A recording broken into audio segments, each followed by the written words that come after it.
Poucos dias antes de uma importante reunião do Partido Comunista, cidadãos chineses estão se revoltando contra o regime. Essas pessoas pedem por liberdade e democracia no país e estão espalhando slogans pela China que dizem coisas como: o Partido Comunista Chinês não é a China e o Partido Comunista Chinês é uma seita maligna. Enquanto isso, uma reportagem da Reuters expõe uma campanha liderada pelo regime chinês que está criando contas falsas no Facebook e no Twitter. Eles fingem ser cidadãos das Filipinas. O objetivo dessa campanha é prejudicar as relações entre Estados Unidos e Filipinas e promover o regime chinês dentro do país.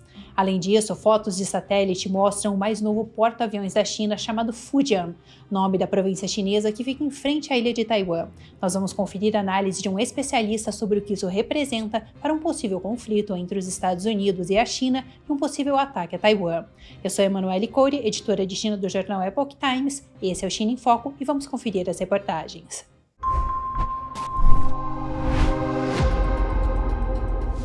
Antes de eu seguir com vocês para as nossas reportagens de hoje, se você ainda não é inscrito aqui no canal, já lembre-se de se inscrever e também de deixar a sua curtida no vídeo. No dia 22 de outubro, o Partido Comunista Chinês vai realizar uma importante reunião plenária do Comitê Central. E agora, dias antes dessa reunião, slogans anti-Partido Comunista Chinês começaram a surgir em cidades por toda a China. As mensagens dizem coisas como: o Partido Comunista Chinês não é a China e o Partido Comunista Chinês é um culto maligno. Um dos lugares onde essas mensagens começaram a aparecer são nas cidades da província de Hebei, que fica perto de Pequim. Uma dessas mensagens dizia o seguinte, eu vou deixar até aqui na tela para vocês: o Partido Comunista Chinês é uma seita maligna. Ao lado desse slogan principal, uma linha menor de texto dava alguns detalhes sobre essa afirmação, dizendo o seguinte: Marx acreditava em uma seita satânica. Satanás é um demônio. Interessante a gente destacar que essa onda de manifestações públicas acontece poucos dias depois de o Partido Comunista Chinês ter comemorado no dia 1º de outubro 76 anos desde que ele subiu ao poder. E a frustração pública com a liderança do partido tem crescido no país. Em agosto, por exemplo, um homem projetou mensagens criticando o partido em um prédio no centro de Chongqing, que é uma das 4 cidades administradas diretamente pelo regime chinês. Ou seja, eles não têm um nível de administração provincial, o regime se encarrega diretamente das questões dessa província. As mensagens que foram projetadas na parede diziam o seguinte: somente sem o Partido Comunista Chinês poderá haver uma nova China. E também dizia: abaixo ao Partido Comunista Tirânico. Se você quiser ver mais detalhes dessa manifestação em específico, eu falei dela em um outro vídeo aqui do canal e vou deixar para vocês aqui na descrição do vídeo. Agora, em abril também aconteceu outra manifestação. Dessa vez, faixas foram penduradas em um viaduto em Chengdu, a capital da província de Sichuan. As mensagens dessa manifestação diziam o seguinte: o povo não precisa de um partido com poder irrestrito. E também dizia: a China não precisa de alguém para apontar o caminho. A democracia é o caminho. Já entre 2020 e 2022, durante os lockdowns da Covid-19 na China, um homem ganhou as manchetes depois de ele ter pendurado grandes faixas em uma ponte em Pequim.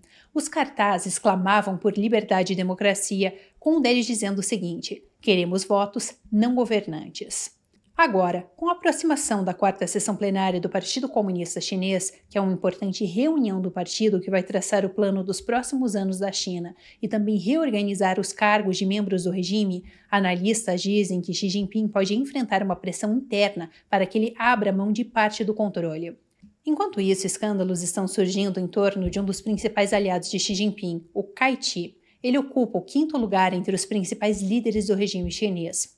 E as alegações incluem afirmações de que o filho ilegítimo de Cai pode estar ligado à morte suspeita do ator chinês Yu Menlong. Eu também fiz um vídeo sobre isso aqui no canal, vou deixar para vocês na descrição do vídeo. Cai Chi também foi citado em um caso de espionagem britânica, chocando os políticos do país. Uma nova reportagem da Reuters revelou que o Partido Comunista da China está liderando uma operação para criar contas falsas no Facebook e no Twitter, se passando por cidadãos das Filipinas, um país asiático que é um grande aliado dos Estados Unidos e tem tido constantes atritos com o regime chinês nos últimos tempos. A Reuters obteve essas informações depois de analisar documentos internos da empresa chinesa de marketing que estaria sendo paga pelo regime chinês para realizar essas campanhas. O nome da empresa é Infinity Us e ela tem uma sede nas Filipinas. De acordo com a reportagem, a empresa chinesa de marketing teria ainda usado perfis falsos para ajudar a repercutir conteúdo anti-americano que foi criado por escritores filipinos, incluindo alguns que receberam dinheiro diretamente de Pequim. De acordo ainda com o contrato de 2023 que foi analisado pela agência de notícias, a Infinite Oz recebeu ordens para orientar a opinião pública no Facebook e no X. Além disso, autoridades das Filipinas e ex-funcionários da empresa de marketing confirmaram a Reuters que a Infinite Oz foi paga pelo Partido Comunista Chinês para criar centenas de contas falsas nas redes sociais e disseminar conteúdo anti-americano nas redes. Essas acusações envolvendo a empresa Infinite Oz já tinham vindo à tona em abril deste ano, quando o ex-alto funcionário filipino Francis Tolentino acusou a Infinite Oz de ter sido paga pela embaixada chinesa para espalhar propaganda pró-Partido Comunista Chinês. Eu quero conferir com vocês um vídeo onde Tolentino faz essa declaração. Eles fabricam conteúdo falso nas redes sociais contra a política do governo filipino, fingindo estar motivados por preocupações com a paz na região. Eles manipulam e, em última instância, querem destruir a habilidade das Filipinas para se opor à China. Segundo a Reuters, além de a empresa promover conteúdo pró-regime chinês, eles também promoveram conteúdo menosprezando a aliança dos Estados Unidos e das Filipinas e as vacinas de Covid-19 que foram fabricadas no Ocidente. Outra questão aqui é que a Infinite Oz teria criado uma empresa de comunicação chamada Nihao, que foi desenvolvida para fazer parecer que aquela era uma empresa administrada por filipinos. Agora, isso acontece em um momento onde as tensões ali no Indo-Pacífico têm aumentado cada vez mais. O regime chinês tem aumentado seus exercícios militares ao redor da ilha de Taiwan, inclusive afirmando que eles estariam se preparando para invadir a ilha até 2027 com sucesso. Além disso, o regime também tem aumentado as agressões contra outros países, como por exemplo é o caso das Filipinas. Eu trouxe para vocês, inclusive, várias notícias aqui no canal como embarcações chinesas têm perseguido embarcações filipinas. Se vocês quiserem conferir, também vou deixar os links para vocês aqui na descrição do vídeo. Por conta disso, os países da região, como por exemplo Austrália, Nova Zelândia, Japão, as Filipinas, eles têm aumentado seu investimento no setor de defesa para estarem prontos caso o regime chinês resolva aumentar ainda mais essas agressões. E agora, diante de toda essa situação, o governo americano também tem aumentado seu investimento e a sua presença ali na região. Inclusive, poucos dias atrás, eles declararam que estão investindo na modernização de uma importante base militar das Filipinas, um importante aliado dos Estados Unidos. Indo agora para a nossa última reportagem de hoje, imagens de satélite mostraram recentemente o novo porta-aviões da China chamado Fujian. Este é o nome da província chinesa que fica bem ali em frente à ilha de Taiwan. Este novo porta-aviões trouxe à tona vários questionamentos, inclusive por que o nome de Fujian foi dado para este porta-aviões. Para entender um pouco melhor o caso, eu quero conferir com vocês uma entrevista com Rick Fisher, um pesquisador sênior do Centro Internacional de Avaliação e Estratégia. Ele comentou sobre este nome atribuído ao porta-aviões e o que ele significa. Vamos conferir então a entrevista. Rick Fisher, muito obrigado, como sempre, por se juntar a nós neste programa. Tiffany, obrigado por me receber novamente. Agora, Rick, novas fotos de satélite parecem mostrar o mais novo porta-aviões de Pequim chamado Fujian, atracado lado a lado com o Shandong. Agora, os relatórios dizem que este é o porta-aviões mais avançados da China. Ele foi construído inteiramente por estaleiros chineses, o primeiro a ser construído inteiramente dessa forma. O que você acha sobre esse novo porta-aviões? Os Estados Unidos devem se preocupar com isso? Bem, sim. O Fujian representa um salto geracional na tecnologia chinesa de porta-aviões. O Fujian começa sua carreira com um sistema de lançamento eletromagnético, que é a forma mais avançada de tecnologia de catapulta.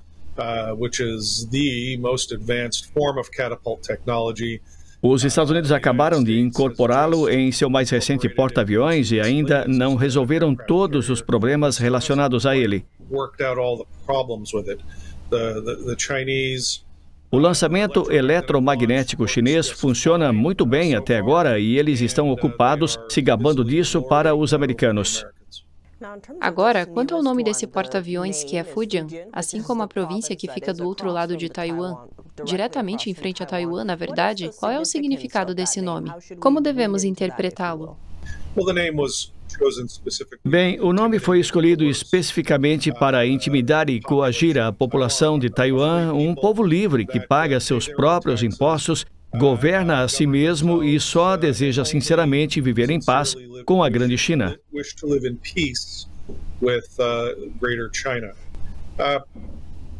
É um porta-aviões que será usado caso o Partido Comunista Chinês decida iniciar hostilidades contra Taiwan. Mas também será usado para assustar o resto do mundo.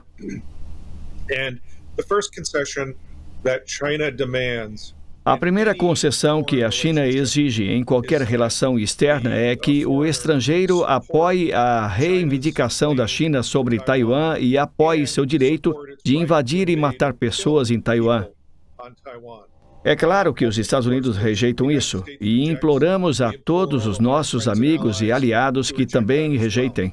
Agora, tenho visto dos Estados Unidos, especialmente sob o presidente Trump, um impulso para mais construção naval. Vimos isso recentemente com um acordo com a Coreia do Sul, que tenta obter muitos investimentos para revitalizar a indústria naval dos Estados Unidos.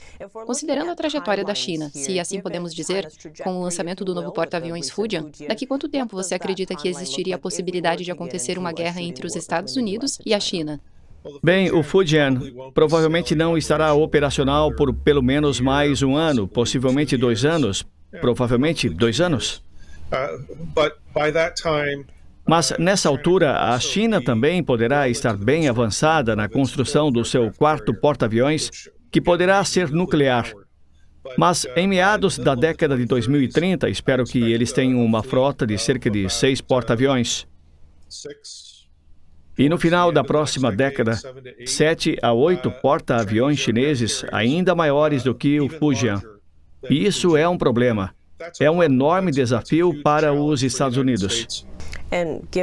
E considerando esta ameaça crescente que temos visto de Pequim contra as Filipinas, especialmente, mas nessa área, qual é a mensagem de dissuasão que os Estados Unidos devem ou precisam enviar agora?